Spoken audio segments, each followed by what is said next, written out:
Babae ang ina, lalaki ang ama. Yan ang nakasanayan nating istruktura ng pamilya. Pero mayroon ding mga pamilya na hindi pangkaraniwan. Gaya na lang ng binuo na LGBTQIA+ couple na sina Jeroma at Adrian. Sa simula talaga, parang nagulat sila. Kasi, kumaga kami mga bakla noon, ang pangarap namin, maging beauty queen, magparitoke, mga ganon, mag-Japan, ganyan. Tapos sa isang iglap, sa mabilis na pagkakataon, parang nag-iba. Mabilis na nahulog ang loob ni Jeroma sa kanyang partner na isa namang lesbian. Mas madalas na ako yung gumagawa ng gawain ng pangnanay.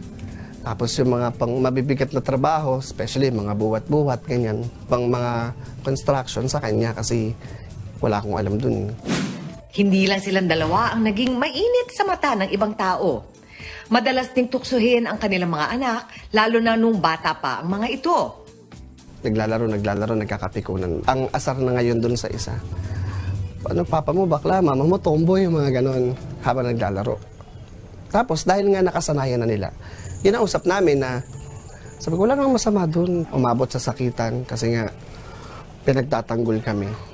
Tapos ano na pala siya, multiple times na pala siya nangyayari. Late na lang din namin na-discover. Kaya in-explain lang namin. Sabi ko, kung makikipag-away ka, wag yung physical. Kasi hindi mo naman kasalanan na hindi ka dapat naaapektuhan dun sa sa sitwasyon na iba kasi, unique kasi yung sitwasyon natin. Napapansin na rin nila na tila may mga anak silang nakakuha ng katangian nila. Yung lalaki naming isa, parang may future. Tapos ginagawa na lang naming katatawanan dito. Tapos inaasar din ng mga ate. Yung isa naman naming babae, yung pangatlong babae, medyo siga din kasi parang eto. Hinahayaan namin. Ang usapan kasi namin dun, hayaan natin kung ano't ano man hindi pa naman namin alam kasi mga bata pa, kung ano't ano man, hayaan natin sila yung mag-explore sa nila. May payo naman ang ating eksperto tungkol dito. Kaya pag merong confusion among the roles, doon talaga pati yung domino effect sa mga bata. Kasi who provides who? Who provides which? Pwedeng magdoble sometimes, lalo na yung mga material things. Pangalawa, yung psychological needs ng bata, pati yung spiritual needs ng bata. Sino magpo-provide sa kanilang dalawa, no?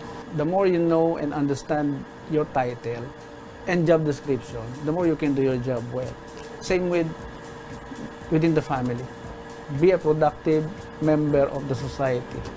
Dapat kayo mismo mag-asawa, productive kayo. Yung bang may pinakikinabangan yung mundo sa inyo.